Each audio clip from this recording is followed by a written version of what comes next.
नमस्कार। भारत में तैयार हो रहा एक नया हांगकांग। जी हाँ, सही सुना आपने। चीन के अल्ट्रा रिच लोगों का शहर, वर्ल्ड क्लास लग्जरी होटल्स और कसिनो के लिए फेमस हांगकांग की तर्ज पर भारत के ग्रेट निकोबार आइलैंड में ऐसी ही एक सिटी डेवलप हो रही है। इस पूरे प्रोजेक्ट का नाम है द ग्रेट निकोबार प्रोजेक्ट, जिस पर 72,000 करोड़ रुपए खर्च किए जाएंगे। अगर मैप पर इसे डिस्टेंस के हिसाब से देखें तो इंडोनेशिया के ऐसे प्रोविंस से करीब 200 किलोमीटर, मलक्का स्टेट से 900 किलोमीटर, हांगकांग से 2700 किलोमीटर और भारत के सबसे दक्षिणी पॉइंट से करीब 9 किलोमीटर की दूरी पर यह नई सिटी बनेगी। यानी भारत की मुख्य ज़मीन से करीब 1800 किलोमीटर पूरब में, चारों तरफ नीला समंदर और उससे घिरी हुई यह सिटी 166 वर्ग किलोमीटर में फैली होगी, जहां एक transshipment port, power plant, airport और टाउनशिप होगी। यह पोर्ट गैलेथिया बे में होगा, जहां पर 14.5 मिलियन TEU यानी 20 foot equivalent units annually handle किया जा सकेगा। यह पोर्ट जब बनकर तैयार होगा तो सिंगापुर को कड़ी टक्कर देगा। खास बात यह है कि इस पोर्ट के बनने से विदेशी पोर्ट्स पर भारत की निर्भरता कम हो जाएगी। निकोबार प्रोजेक्ट का दूसरा भाग होगा ग्रीनफील्ड इंटरनेशनल एयरपोर्ट, जिसकी रनवे ही 3300 मीटर होगी। इस एयरपोर्ट के बनने से मेनलैंड से कनेक्टिविटी बढ़ जाएगी। और मज़ेदार बात यह है कि ग्रेट निकोबार में 65,000 लोगों के रहने के लिए 16,569 हेक्टेयर में एक टाउनशिप भी डेवलप होगी। नीति आयोग के holistic development of great Nicobar island में इसकी जानकारी दी गई है। पोर्ट, एयरपोर्ट और रेसिडेंशियल बिल्डिंग्स बन गए तो उन्हें रोशन करने के लिए बिजली भी चाहिए, इसलिए इसका भी इंतजाम किया गया है। 450 मेगावाट का गैस बेस्ड और सोलर पावर प्लांट प्रपोज किया गया है। इस पूरे प्रोजेक्ट को तैयार करने की जिम्मेवारी Andaman and Nicobar islands integrated development corporation पर दी गई है। यह सब 1-2 वर्षों में नहीं होगा, इसके लिए 30 वर्षों का खाका खींचा गया है। सवाल यह है कि ग्रेट निकोबार प्रोजेक्ट पर इतनी भारी भरकम राशि क्यों खर्च की जा रही है।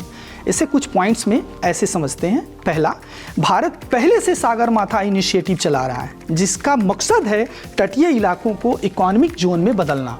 दूसरा, ग्रेट निकोबार में बनने वाला पोर्ट साउथ ईस्ट एशिया के लिए गेटवे का काम करेगा। यहाँ से मलक्का स्टेट पर नज़र रखना आसान होगा। मलक्का स्टेट वह इलाका है जहाँ से होकर चीन का 80% तेल इंपोर्ट होता है। तीसरा और सबसे महत्वपूर्ण मुद्दा है डिफेंस। चीन हिंद महासागर क्षेत्र में पहले ही कई देशों में बंदरगाह, सैन्य ठिकाने और इंफ्रास्ट्रक्चर डेवलप कर चुका है, जिन्हें हम पर्ल ऑफ स्ट्रिंग्स कहते हैं। इसी का नतीजा है पाकिस्तान में ग्वादर पोर्ट, श्रीलंका में हम्बनटोटा पोर्ट, म्यांमार में क्यों कप्यू पोर्ट, बांग्लादेश में चटगांव, जिबूती में सैन्य अड्डा, सब चीन ने डेवलप किए हैं। निकोबार में बन रहा नया प्रोजेक्ट किसी भी तरह के मिलिट्री ऑपरेशंस के लिए तैयार रहेगा, यानी ट्रेड ही नहीं, डिफेंस के लिहाज से भी यह महत्वपूर्ण होगा। हालांकि इस प्रोजेक्ट से जुड़ी चिंता भी जाहिर की गई है। कांग्रेस नेता सोनिया गांधी ने इसके इकोलॉजिकल इम्पैक्ट के बारे में बात की है। साथ ही कहा है कि ऐसे प्रोजेक्ट से सोमपेन प्रजाति के अस्तित्व पर भी खतरा हो सकता है। संक्षेप में इसे ऐसे समझें कि ग्रेट निकोबार यूनेस्को के बायोस्फीयर रिजर्व में शामिल है। पूरे एशिया के सबसे बड़े इकोसिस्टम में से एक है। यहाँ निकोबार मेगापोड सहित 200 तरह की पक्षियों की प्रजातियाँ हैं। पूरा आइलैंड 85% फ्लोरा से ढका है।